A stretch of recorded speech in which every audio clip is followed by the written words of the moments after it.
Metro Bells! Welcome to my channel and welcome to our Vlogmas number 20. So, gabi na nga to, siguro mga 9 p.m. And nandito kami sa Chill Bar Festival Mall Alabang to celebrate our Christmas party. So, for this year, Dabber Gods decided to celebrate our Christmas party here at Chill Bar. Wala lang maiba naman, di ba? So, first time ko dito sa Chill Bar. Nauna na nga pala si Archie dito. So, nakapag-reserve na siya ng table for us. And kami pa lang kasi yung iba, susunod na lang daw. So, we got Cos here, Bessie, Cici, Archie, and of course, yours truly. So, kaming lima pa lang yung nandito and waitings pa kami sa iba. Pero ayan, nag-order na rin kami. So, nag-order kami ng tower and beer. Medyo maingay lang dito, no? Ang hirap palang magkwentuhan kapag nasa bar. So, meron nga kaming dalawang tower ng drinks dyan. Yung isa tonic and etong isa is lychee. And meron ding beer dyan. So, say hello to Ivan. Ayan, nandito na rin si Ivan. Yung singer namin na si Desa, hindi nakapunta. Nakakainis. Wala kaming ipanlaban dito. And nandito na rin si Teen Roa. As always, ayan, meron siyang gift para sa amin. Ang love language ng taong ito ay magbigay.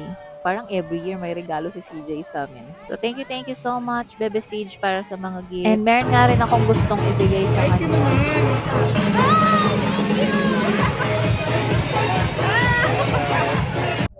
So, eto na, serve na nga yung mga pulutan. Bali, ayan, inclusion na yan dito sa tower na in-order namin. So, dahil chill bar nga to, ayan, chill-chill lang ang mga person. Shot-shot, food trip. Si Best Bonsai nga pala ay galing pa sa work. So, ayan, nandito na rin siya.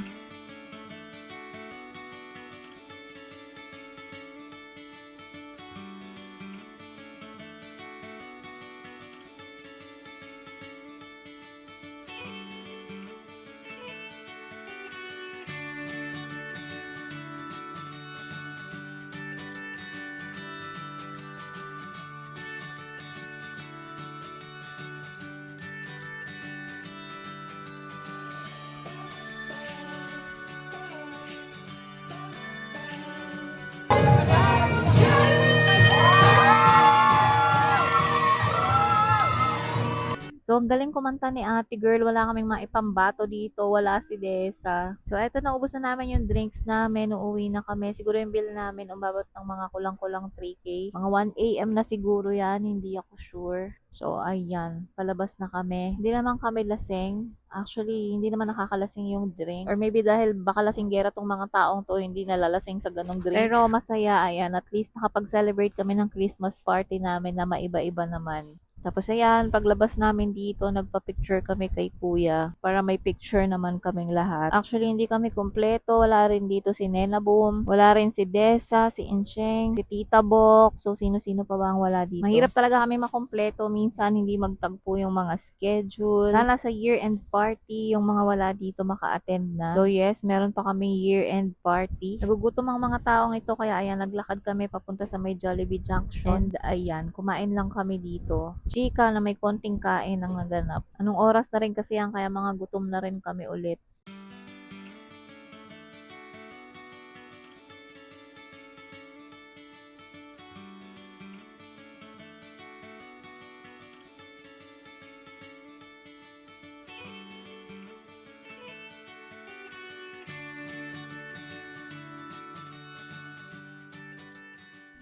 So, nung pauwi na kami, bigla namang nagkayayaan na dumaan kila CJ. Kaya ayan, pumunta muna kami. Si Cici and si Archie na lang ang kasama ko dito. Yung iba dumiretso uwi na. So, gusto rin talaga naming makadayo dito kila CJ. Kaya ayan, dumiretso kami dito. Magkakape kami. And hello, Namnam. Ayan, ang saya ni Namnam. May bisita sila. Nakakatuwa. Parang ang saya-saya ni Namnam. So, magkakape nga kami dito. Ayan. Thank you, Bebe Sid, sa pakape. And more kwento. Nakakatawa pa kasi na-discover ni Namnam na binili siya ng mama niya. Na kay Sisi yung video nun. Abangan nyo. So, talagang chismisan to na may konting pagkakape. Ang dami naming buhay na napag-uusapan dyan. Uy, hindi ganon. Pero ayan, mga 2 AM yata kami pumunta dyan. Or mga 2:30 AM, ganyan. And mga bandang 4 AM pasado, ayan, umuwi na kami. Eto mga 4:30 na yan, naglalakad kami papunta sa amin. Nag-jeep kami, tas hindi na kami nag-tricycle papasok. So, I guess that's it for today, guys. Thank you so much for watching. Merry Christmas, everyone, from Dabber Gods. Please don't forget to thumbs up this video and don't forget to love yourself. Bye!